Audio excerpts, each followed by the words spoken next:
తెలుగులో చాలా రోజుల తర్వాత రిలీజ్ సినిమాలకు కాస్త ఊపు తీసుకొచ్చింది జగదేక వీరుడు అతిలోక సుందరి. వైజయంతి మూవీస్ ఈ సినిమా కోసం బాగానే కష్టపడింది.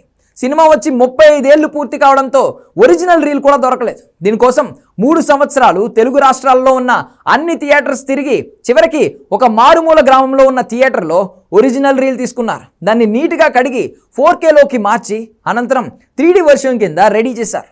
మొన్న మే 9న ఈ సినిమాను విడుదల చేస్తే మొదటి రోజు అదిరిపోయే కలెక్షన్స్ వచ్చాయి. ఈ సినిమా కోసం చిరంజీవి సహా అశ్విని దత్, రాఘవేంద్ర రావు కూడా ప్రమోషన్స్ చేశారు. కొత్త సినిమా స్థాయిలోనే ప్రమోషనల్ వీడియోలు కూడా విడుదల చేశారు. ఈ సినిమా కోసం ఆ రోజుల్లో తాము పడ్డ కష్టం ఎపిసోడ్స్ వైజ్గా విడుదల చేసి మంచి బజ్ క్రియేట్ చేశారు. దాని ఫలితమే మే 9న విడుదలైన సమంత కొత్త సినిమా శుభం కంటే 35 ఏళ్ల నాటి చిరంజీవి, శ్రీదేవి జగదేక వీరుడు అతిలోక సుందరి సినిమాకే ఎక్కువ మార్కులు వేశారు ప్రేక్షకులు. ఫస్ట్ డే 1,75,00,000 పైగా గ్రాస్ వసూలు చేసిన ఈ సినిమా ఇప్పటివరకు దాదాపుగా 4 కోట్ల గ్రాస్ వసూలు చేసింది. షేర్ దాదాపు 2.5 కోట్లు. ఇక్కడ వరకు అంతా బాగానే ఉంది, కానీ ఈ సినిమా విషయంలో నిర్మాత అశ్విని దత్ చాలా అబద్ధాలు చెప్పారంటూ హర్ట్ అవుతున్నారు మెగా అభిమానులు. ఈ సినిమా రీమాస్టర్ చేయడానికి దాదాపు 8 కోట్లు ఖర్చు అయిందంటూ సోషల్ మీడియాలో ప్రచారం జరుగుతోంది.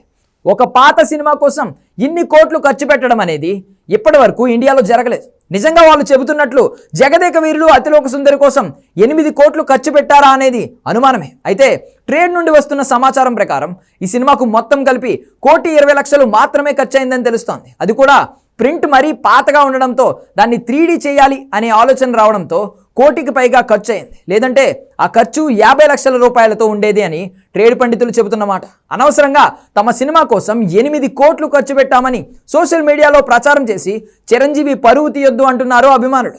8 కోట్లు ఖర్చు చేసి విడుదల చేసిన సినిమాకు కనీసం 2 కోట్లు కూడా రాలేదంటే అది మెగాస్టార్కే అవమానం. అదే ఒరిజినల్గా ఖర్చు పెట్టిన 1,20,00,000 చెప్పుకుంటే పైన మరో 1 కోటి రూపాయలు లాభం వచ్చిందని గర్వంగా చెప్పుకోవచ్చు. కానీ అసలు ఈ సినిమా కోసం ఎంత ఖర్చు పెట్టారు అనేది కేవలం వైజయంతి మూవీస్కి మాత్రమే తెలుసు. వాళ్ళు ఒరిజినల్ ఫిగర్ చెప్పరు, కాబట్టి సోషల్ మీడియాలో వచ్చింది నమ్మాల్సిందే. ఒకవేళ నిజంగా 8 కోట్లు కానీ ఖర్చు పెట్టి ఈ సినిమాను మళ్ళీ విడుదల చేసినట్లయితే ఆ నిర్మాతలకు భారీ నష్టం తప్పలేదు. అలా కాదని 1,20,00,000లో సినిమా రెడీ అయితే రిలీజ్లో చిరంజీవి మెగా బ్లాక్ బస్టర్ కొట్టినట్లే. మరి ఈ విషయంలో అసలు నిజం మాట్లాడుతున్నది ఎవరు, అబద్ధాలు చెప్తుంది ఎవరు అనేది వాళ్ళ మనస్సాక్షికి తెలుసు అంటున్నారు మెగా ఫ్యాన్స్.